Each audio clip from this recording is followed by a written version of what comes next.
Hello, can I welcome you to this lunchtime lecture delivered by Lee De-Wit on What's Your Bias? My name's Rosemary Varley. I'm the head of language and cognition, the department in which Lee lives. I think you might be familiar with these lunchtime lectures. Lee will talk for about 35, 40 minutes, hopefully leaving us about 10 minutes for questions and answers at the end. My first task is to introduce Lee to you. He first studied experimental psychology at Bristol, followed by a PhD at Durham. He explored the topic of vision and used a range of behavioral and neuroscience techniques to understand how different parts of the brain enable us to see objects and shapes.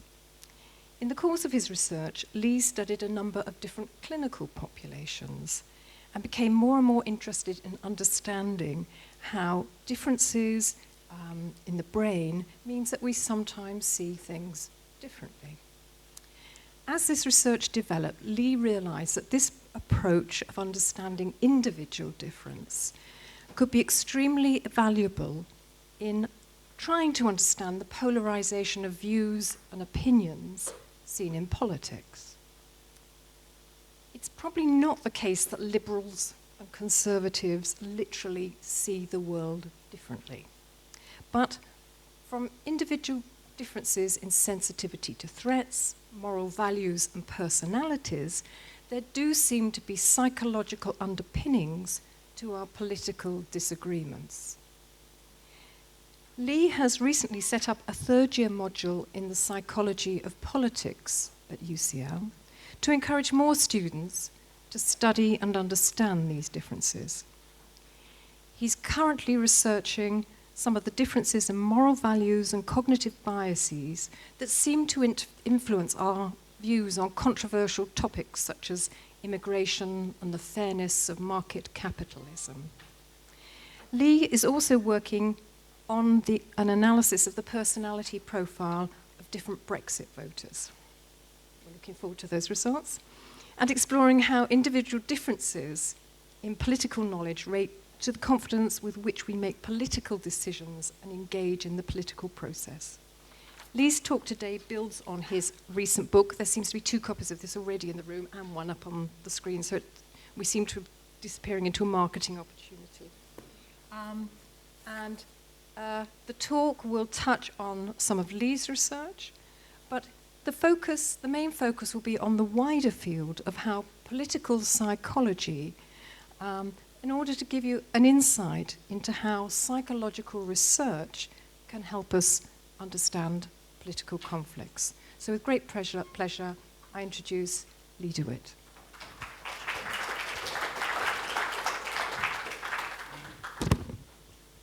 Thank you for that introduction, Rosemary. I thought I might just start by taking a chance to sort of deconstruct a little bit the somewhat cheesy pop science title to this book that we settled upon.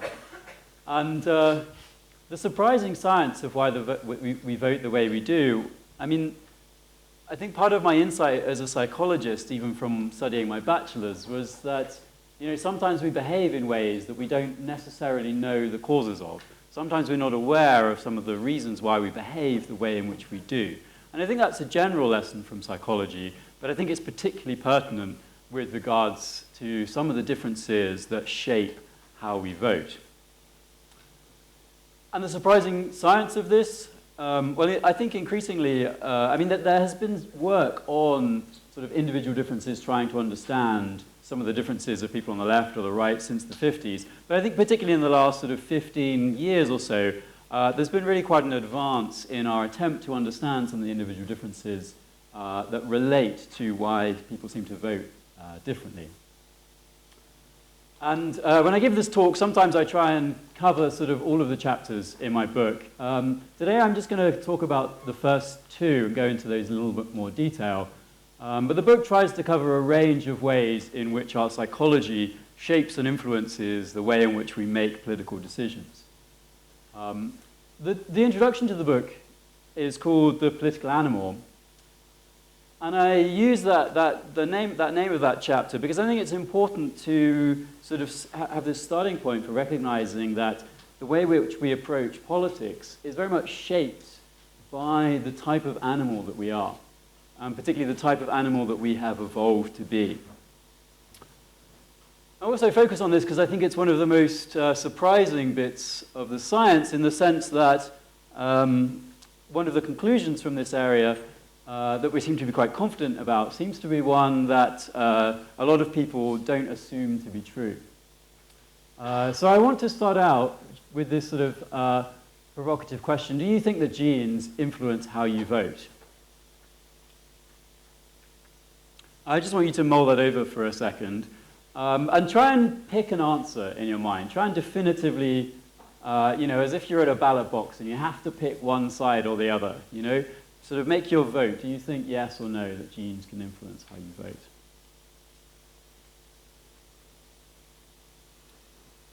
Well, there seems to be quite a lot of evidence that there is variability in political attitudes on a whole range of issues is higher amongst identical twins than non-identical twins. So this is one study by Alford and colleagues in the US. It's a particularly prominent study from 2005, looking at a whole wide range of different issues, from attitudes towards capitalism to immigration to the death penalty. And what you see is that when you look at the correlation of attitudes amongst identical twins, the correlation amongst identical twins is almost always higher than that you see for non-identical twins. And importantly, these are twins who are raised separately. So if you're a twin you're an identical twin, you're separated at birth, raised in entirely different homes, somehow you end up having similar political attitudes on a whole range of different issues. And this is a study from the US, but actually in every country where we've done these sort of large twin studies, it seems to be the case that variability in political attitudes seems to have a heritable component. So you're more likely to have similar attitudes to someone who shares your genes. Now, of course, the biology of how genes encode RNA and these encode proteins is relatively well understood. But how on earth we go from sort of genes coding for RNA and coding for proteins to somehow having similarities in political attitudes, this is a massive explanatory gap for political psychology. And indeed for psychology more generally, actually. For lots of complex behavioral traits, you often see that there is a greater degree of similarity for identical twins on a wide range of things, from differences in personality to differences in IQ. And how it is you get from similarities in genes to similarities in political attitudes is not necessarily clear yet. One of the things that's quite interesting about this is, I don't know how many of you were maybe sort of surprised that this is the case. There seems to be quite a lot of evidence for that or not. And one of the reasons I decided, when I asked you to sort of vote explicitly before you decided, is I'm curious, if you thought there wasn't an influence, are you sort of wanting to question this result? And if you did think there was an influence, are you sort of quite happy that this is the result? Do you see a confirmation bias in how you respond to this evidence? And that's one of the other things I explore in the book, the way in which, once we make definitive decisions about things, it can be quite hard to acknowledge that we might be wrong about them. And I think that's one of the things that can shape a degree of polarization in politics. One of the interesting things about this difference in genetics is that there seems to be quite a resistance to talking about it. So this is a nice review paper from a colleague and friend of mine, Gary Lewis, who noted that actually, this paper from Alford et al. In 2005 was really replicating findings from twin studies that had been found back in the 70s and 80s. But for a long time, nobody had been citing these studies. So this is just a graph illustrating how many times these different studies have been cited over the preceding years. And there's been a long resistance to sort of discussing the idea that genetics might shape or influence the way in which we vote. And the Alford et al. Paper seems to have sort of broken through that threshold a little bit. But it's interesting that even from a sort of academic perspective, there seems to be a lot of disciplines in the political sciences and social sciences that don't seem to be taking up or discussing this evidence that there seems to be a sort of genetic component to how we might vote. Okay, so we know there are individual differences at the level of genetics that at least seem to relate to variance in political attitudes. And I said there's this big explanatory gap between how we get from differences in the genes to differences in behavior. One of the sort of intermediate layers on which there seems to be individual differences in our beliefs and values that might shape the way in which we vote is in terms of differences we have with regards to the way in which we think about morality. And this is a perspective and theory that's been advocated and discussed for a long time by an American professor called Jonathan Haidt. And actually, if I'm going to do any book promoting here, I should really promote his book, The Righteous Mind, which is a really great exploration of the morality we bring to politics and how that shapes polarization. And he's been going around saying some quite provocative things for a while, particularly sort of also speaking to liberal academics in the US, saying that you're not doing enough to understand the reasons why people vote differently, and that liberal American professors just dismissing Republican voters as stupid or religious, probably isn't good enough. We probably need to think a bit harder about why people are making different political decisions. He has this nice formulation that if you think half of America votes badly because they're stupid or religious, you're trapped in the matrix. And this is, of course, a reference to the film The Matrix, that you're stuck in one version of a constructed reality. And that you need to sort of step outside your version of constructing reality to try and understand how different people are constructing reality. Now, that's quite a difficult claim, I think, to sort of understand in the abstract. But I think vision science helps illustrate quite pertinently the degree to which we are living in a sort of constructed reality, where we see the world in a way that's shaped by our individual differences. So just out of curiosity, who sees this as black and blue? Who sees it as white and gold? Yeah, so if you see it as black and blue, and you suddenly realize your neighbor is seeing it wrong, what's wrong with this person? What's wrong with the way in which their mind works, that they're seeing this differently to you? Can anybody switch, by the way? Can you switch between the two interpretations? Yeah, sometimes there's a few people who can switch, and that's quite interesting because for a lot of these sorts of illusions, like the duck rabbit illusion, it's often the case that you can switch both ways. This is a nice illustration of how our brain is constructing a different representation of color, but actually we can't switch easily to see the other person's perspective. But luckily, color vision is something that scientists have been thinking about for a long time. So this is an image actually developed by some ideas from Bo Lotto, who's a professor here at UCL, looking at color constancy. So I'm not going to go into exactly why we see this illusion in different ways, but it has to do with how we interpret light sources and whether the light source is reflecting on the dress or not. But for those of you who could see it as white and gold, can some of you now see it as black and blue? Yeah, and for some of you who could see it as black and blue, can some of you now see it as white and gold? Yeah, at least some of you are nodding. So it's sort of a little bit of understanding of the science of why this happens, these contextual effects, can perhaps help us see it from an alternative perspective. And I think that's a good way of trying to illustrate what Jonathan Haidt is arguing about. It's about trying to step back from your own constructed version of reality to see things differently. Now, again, to clarify, I'm not saying that liberals and conservatives literally see the world differently, although there are some hints that there might be some visual tasks where they perform differently on.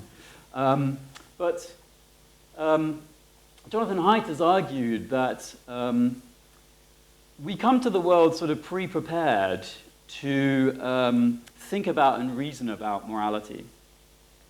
And he says that he thinks moral foundations are innate. The way in which we reason about morality has a sort of innate basis. That's quite a provocative claim, but he means something quite particular by that, which is that morality is organized in advance of experience. So it's not that we come to the world already knowing what's right and wrong, but we're already sort of primed to be thinking about moral issues and to be thinking about moral issues along a number of sort of dimensions. And he uses tastes or language as an analogy to this. So, you know, we're not necessarily born knowing a particular language, but we're born with a propensity to learn language. And similarly with taste receptors, you know, we might all have, we might all be sensitive to different tastes, but depending on the culture we're brought up in, we might prefer certain tastes to others. So Jonathan Haidt argues that morality is a bit like taste, that we have a sensitivity to a range of different sort of moral foundations. And he argues, in particular, that liberals tend to have a bias to think about morality just as fairness and harm, and that this is sort of narrowing our understanding of the range of issues to which some people have moral sensitivities. And that actually, if we're going to understand some of the differences in politics, we need to think about morality across a wider range of dimensions. And Haidt argues that these include fairness, harm, loyalty, authority, and sanctity. And in particular, then, what's interesting about these is that Haidt and others have done a lot of work, and I've replicated this in a few samples in the UK, finding that you can ask the question in different ways, but if you define yourself as left-wing or right-wing or liberal or conservative, you tend to differ in your emphasis on the importance of these different moral values. So both people on the left and the right seem to care about fairness and harm, although it seems to be a little bit higher for people on the left. Whereas it comes to questions about loyalty or authority or sanctity, this seems to be something that is more the preserve or the concern of people who would identify more towards the right. Now, I won't try and explain what all these different foundations are. I'm going to focus on the loyalty foundation because I think it's probably a particularly salient one for understanding or trying to understand some recent political events. And what's nice and important about the way in which Haidt measures this and the way Haidt tests this is that he tries to get at people's understanding of loyalty in a non-political context. So the way in which he measures whether you care about in-group loyalty is by asking questions that have nothing to do with politics. So he will ask people questions, for example, like, how bad do you think it is to publicly bet against your favorite sports team? So that lots of people know that you've done this. So this is a sort of public declaration of being disloyal to your in-group. Now what Haidt finds is that people who identify more towards the left or to the liberal side of the spectrum don't really think this is a big moral issue. They don't necessarily think this is a sort of wrong thing to do. Whereas for conservatives, this is much more of a moral issue. And it's not too hard to think of, to extrapolate as to sort of how that might play out in political context as to why certain political slogans might be so appealing to some and leave others so sort of leave others cold. So I think particularly when we think about Trump's "Make America Great Again," there's an explicit call there to promote the sense of sort of pride and celebrating and improving your nation. So Trump is almost very explicitly sort of communicating to this sense of in-group loyalty that is important for people who identify as being more conservative.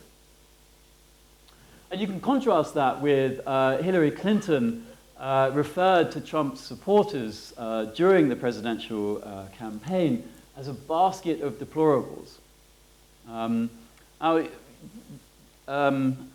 You know, you could argue about how good that is as a sort of political strategy, but I think framed in terms of moral foundation theory, I think you can see that what she's doing is sort of violating her in-group. She's saying, look, you know, this group of American citizens, this group of American voters, are this basket of deplorables. You know, it's this very explicit statement of sort of being not loyal to your own citizens, to your own in-group. And that, you know, that's thinking about it from the conservative perspective, but also from the liberal perspective. You know, for those who identify more on the left, you hear this slogan, and it's just like, why is that interesting? You know, why are you saying that? What policies does that convey? What information does that convey? For someone on the left who identifies more as a liberal, this is a sort of a relatively flatter sort of claim or statement. And there's some quite interesting evidence that this really is a sort of influential way of shaping political decisions in the US. So a couple of psychologists had the foresight to try and test moral foundation theory during the US election. And what they did is they identified a group of conservative voters, a group of moderate voters, and a group of liberal voters. And for all of them, they tried to persuade them not to vote for Trump. But then they did that in different ways. They either did that based on an argument that was centered in fairness, so questioning Trump's fairness, or they did it based on an argument questioning Trump's loyalty. And what they found was that for conservative voters, obviously you can see liberal voters are very unlikely to vote for Trump anyway, but particularly for conservative voters, what you see is that an argument based on loyalty is much more likely to dissuade them from voting against Trump than an argument based on fairness. So I think that's quite a powerful sort of causal demonstration that if you sort of try and morally frame your arguments in terms of the values that are more prominent to the other side, actually you could be more effective in dissuading them. This study did test the alternate hypothesis with Hillary. By the way, the effects weren't so strong, but they were in the same direction. This is something I'm currently trying to test with regards to Brexit. So, for example, if you frame an argument in favor of leaving the European Union in terms of fairness, so for example, it's not fair to citizens in the rest of the world that we actually preferentially give access to citizens from the EU to migrate here, could you be more effective in persuading a liberal that Brexit isn't so bad, and vice versa for conservatives? So I'm currently trying to test whether this moral foundation theory might also be sort of influential in persuading people to vote different ways for Brexit. And there are a lot of the illustrations of the effectiveness of this perhaps are more evident in the US, but I think it is a really salient issue for British politics also. And I mean, stepping a little bit outside from my role just as a scientist, I mean, I think I would question whether there's a bit of a sort of psychological blind spot on the left in the UK to the importance of in-group loyalty for some voters. So this is a famous tweet from Emily Thornberry when she was in Ed Miliband's shadow cabinet, tweeting this sort of image from Rochester, clearly sort of mocking this person's display of patriotism and in-group loyalty. She had to resign from the shadow cabinet because of this. And I think it's illustrative of a sort of way of thinking on the left that's sort of very dismissive of this idea of in-group loyalty and celebrations of it. And I think this argument is very similar to one that's been developed by David Goodheart, who's sort of characterized the divide in Brexit between what he calls people from anywhere and people from somewhere. So the idea that there's this sort of liberal class to society who happily go live in different cities and work all over the place, versus people who are sort of rooted somewhere in their community and their sense of sort of loyalty and in-group identity.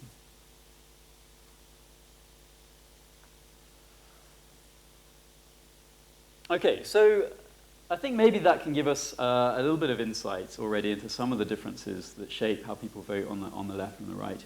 But I also want to focus on a little bit now about differences in attitudes towards inequality. Because I think this is a really salient political issue at the moment, and also one that's quite polarized, where people on the left or the right have quite different views of the importance of this and particularly the cause of this.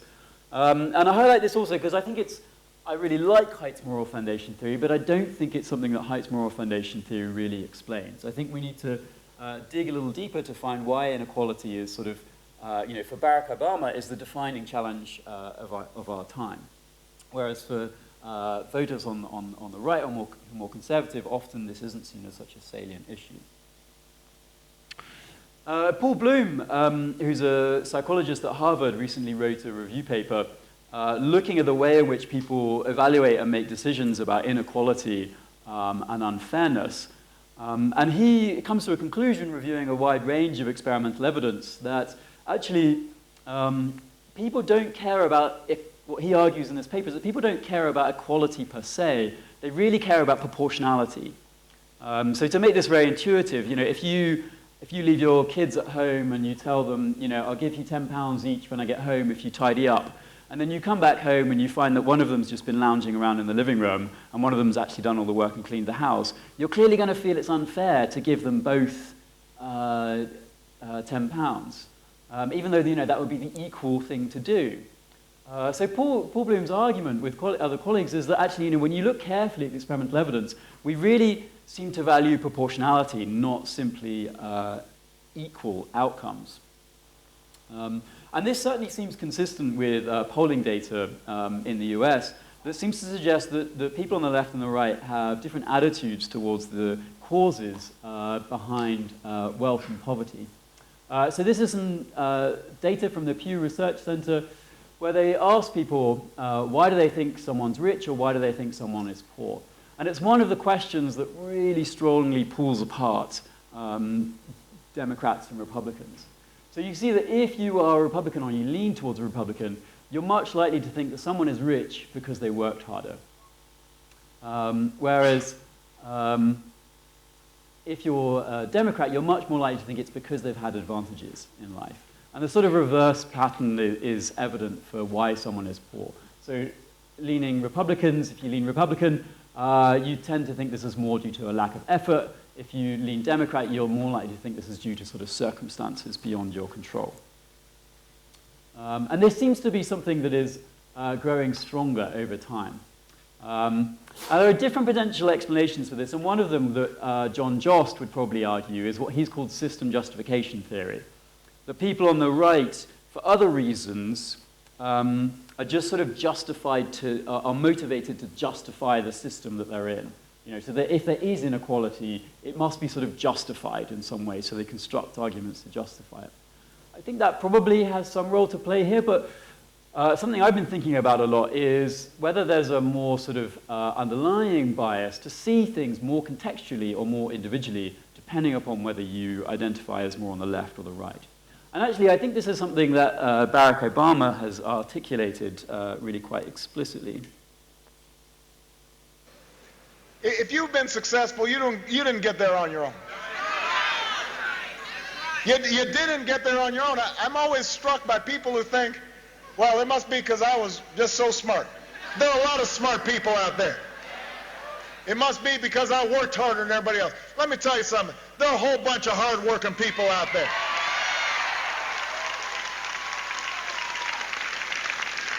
If you were successful, somebody along the line gave you some help. There was a great teacher somewhere in your life. Somebody helped to create this unbelievable American system that we had that allowed you to thrive. Somebody invested in roads and bridges. If you got a business, you didn't build that. Somebody else made that happen. The internet didn't get invented on its own. And particularly that quote, if you've got a business, you didn't build that. That really touched a nerve, particularly when it was taken out of context and just sort of reproduced by itself. And actually, that Alford et al. Paper I mentioned about the genetics, it's really a genetics paper, but in the discussion of that paper, they speculate, I think in a way that's not really proportionate to their data, but in any case, they speculate that maybe what's underlying this is some sort of underlying phenotype to see things more at a sort of absolute level or a contextual level. And I'm going to describe this as more sort of individual level versus contextual level. And Barack Obama seems to be quite clearly articulating this view here, that if you want to understand success, you need to understand the context in which that success happens. And perhaps not surprisingly, that claim was really touched a nerve. So this led to a lot of sort of memes mocking and criticizing this way of viewing the world. So, here's his Nobel Peace Prize, you didn't earn that. It's a sort of termite hill, you didn't build that. You can see that this touches a nerve here. There's something sort of underlying this that's people on the right really aren't happy about. And this is one of the things, actually, in writing the book that I thought, well, there seem to be a few other pieces of evidence consistent with this. So Adrian Furnham, who was a professor at UCL, did some research back in the 80s where he found that people on the right tended to think that behavioral traits or behavioral differences were more likely to be caused by genetics. So there's some hint there that people on the right tend to think that differences in behavior are more caused by sort of intrinsic factors. But actually, it seems to be a bit more complicated than that, and there's been a few papers since that suggest it's not quite that simple. One of the other areas in which this perhaps plays out, though, is in attitudes towards capital punishment and attitudes towards crime more generally. And I think, in a way, Tony Blair's sort of classic centrist formulation is a good illustration of this. Tough on crime, that's what the right people want. Tough on the causes of crime, that's what the people on the left want. And there seems to be a bit of an individual difference that people on the right tend to think that, if someone commits crime, it's due to something more inherent in their nature. People on the left think it's something more to do with context and circumstances. And this is one argument why, this difference in belief structure seems to predict, and at least correlate, with attitudes towards capital punishment. So if you're more likely to think things have an inherent cause in someone's personality, then you're more likely to be in favor of capital punishment because, what can you do other than get rid of that person if they're sort of an inherently bad person? But I was reviewing the evidence for this while writing my book, and it was something that I wasn't satisfied that there was enough evidence to really sort of nail down that this is a prominent distinction between what's going on the left or the right. So actually with a third-year project student, Oscar Nagi, who successfully submitted this project yesterday, I'm glad to say, we developed a number of stories of sort of success and failure. I won't read through them, but basically they're sort of stories where it's a bit ambiguous as to, partly the child's working hard, or partly, the family is helping or isn't helping. And we have a whole range of these.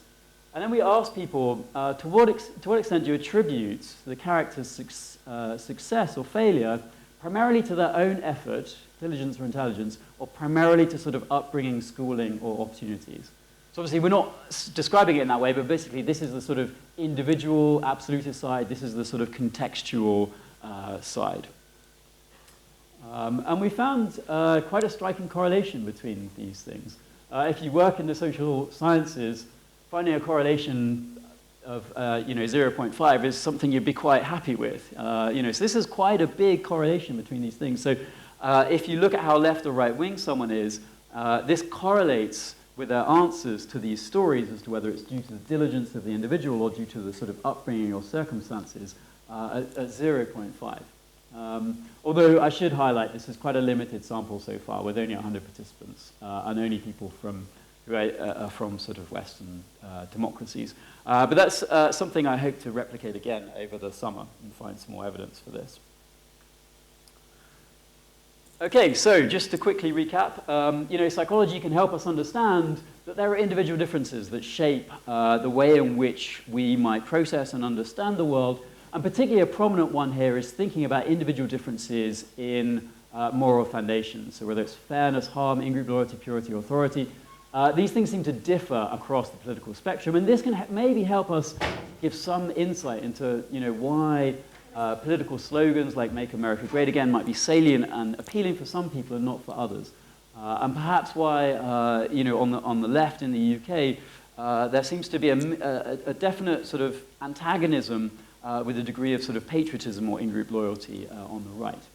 But that doesn't seem to, moral foundation theory definitely can't explain everything in how we make political decisions. There also seem to be differences in how we reason about the causes of wealth.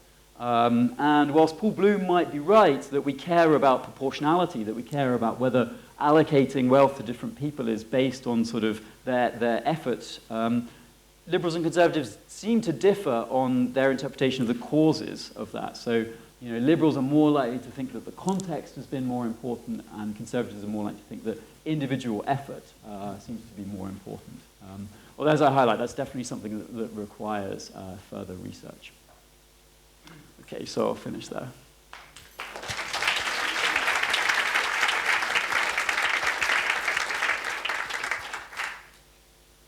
perfectly timed, Lee. We have time for some questions. Can you wait until a microphone reaches you? One here. And then...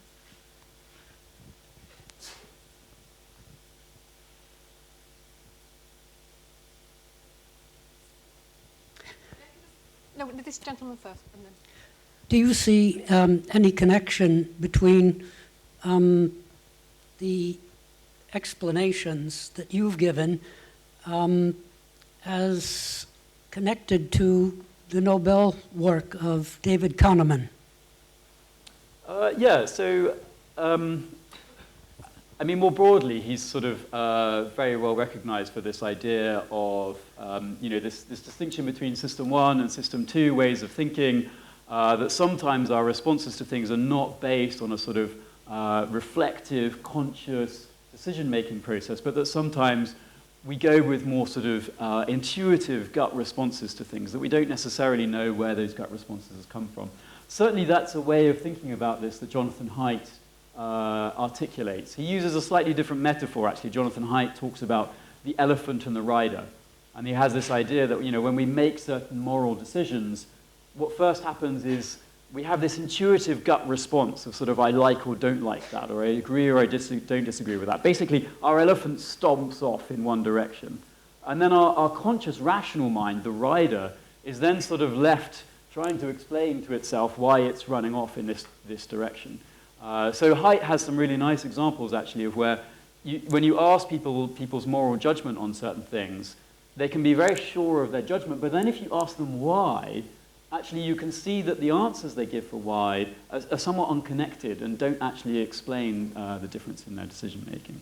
So yeah, I think that way of thinking is quite useful, although there's quite some debate in psychology as to whether it is useful to refer to this system one and system two, because people then take it a bit too literally and think that there's a sort of system one brain system and a system two brain system, and it really isn't like that. But it maybe is a useful way of just thinking about the causes of different behavior, but don't take them too seriously as two distinct, you know, modes of thought.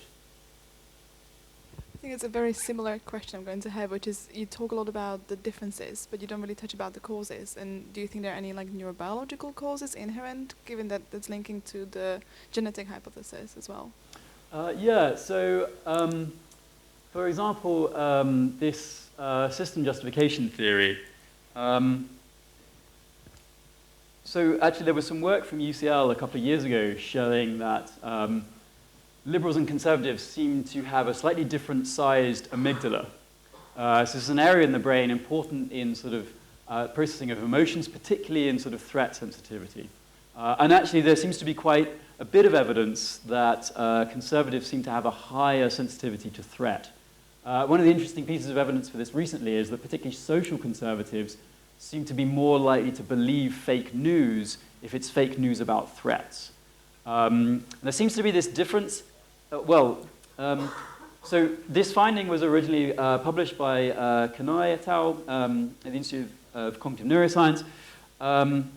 Actually, Jost and colleagues have recently tried to replicate this finding, and they didn't quite replicate the same finding. What they actually found was that the size of the amygdala correlated with how much system justification people do. And that's sort of very consistent with Jost's idea that people on the right, people who are more conservative, are more sort of anxious about threats, and so because they're worried about the threat of things, they sometimes want to justify the status quo. But as I said, you know, what do you want as a causal explanation? You know, I mean, is it because it's biological? Is it more of a primary cause? I mean, there's also some evidence that your upbringing might be able to shape and influence the size of your amygdala. So, you know, the most I would want to say is that, you know, there seems to be a difference in genes, for example, and they relate to political allergies. How we get there, the causal steps involved are really something we don't yet understand, I don't think.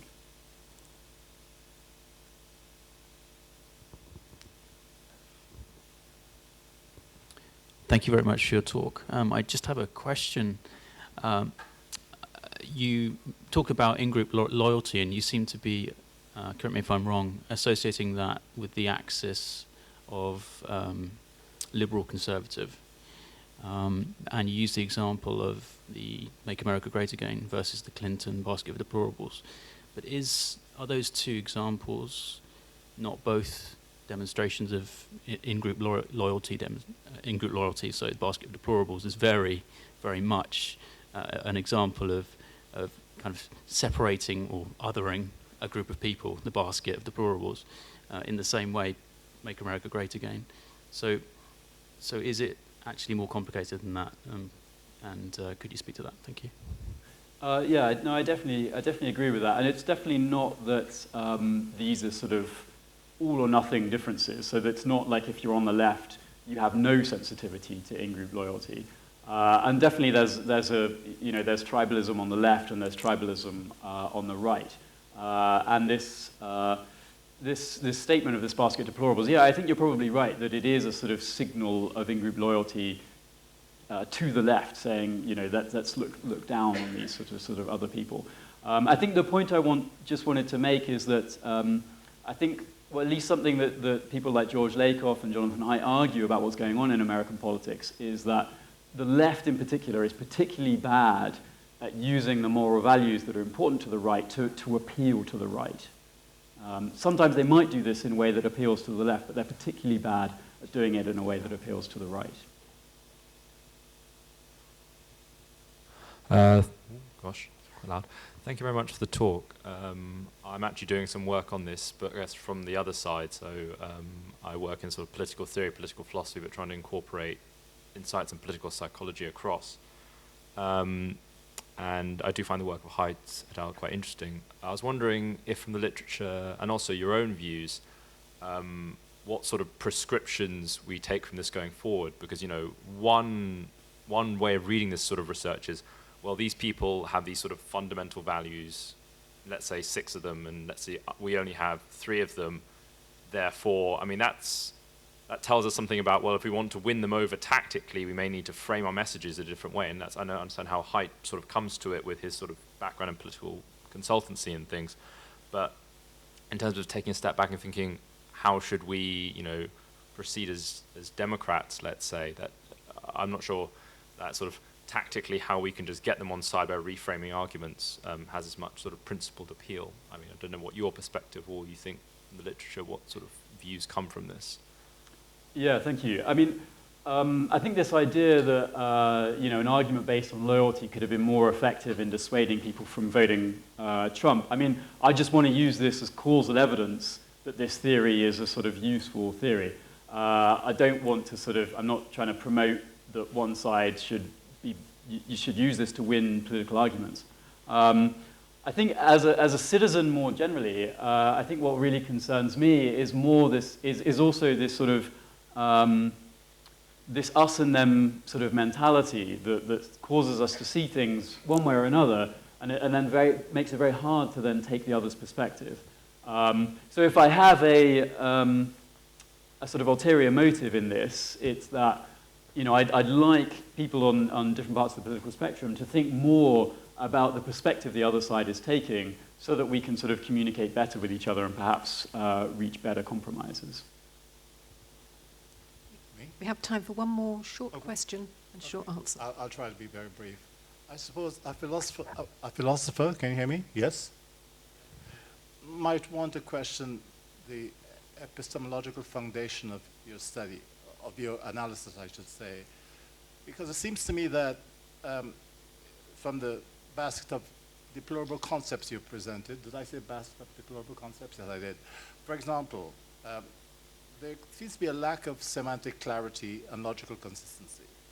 In fact, I'd go further and say that maybe many of the moral problems that people face and that academics discuss are really logical problems, that if only they were defined in terms like equality properly, and justice, and morality, and ethics, then we'd resolve the problem. So what we probably need is more philosophy in psychology rather than psychology per se. Thanks for the short question. Yeah, I mean, certainly one thing I don't want to argue is that, so I think one area which I disagree with Haidt is that he says, because these are evolved sensitivities, we should think of them as morals. I don't agree with him on that, actually. I think morals something that we can socially construct. You know, we have a complex information processing system that means that we don't have to agree with what evolution told us to think are important moral values. So I think I don't agree with Haidt in saying, you know, we should use evolution to understand what we should think is right and wrong. But I think understanding the intuitions that people do bring is important. And I think for some of the, you know, political disagreements that we have, I think they often jump into a sort of binary us and them. We pick one side or the other based on some of our intuitions, and then we never actually really understand the policy we're talking about. So I definitely agree that we need to get more into sort of precise understanding of what policy decisions we actually want to make, but I think we need to understand a bit of the psychology to make sure we don't just get into this us and them fight before doing that. Okay, I'm going to wrap it up. I'm going to thank you, the audience, for attending, and thanking Lee.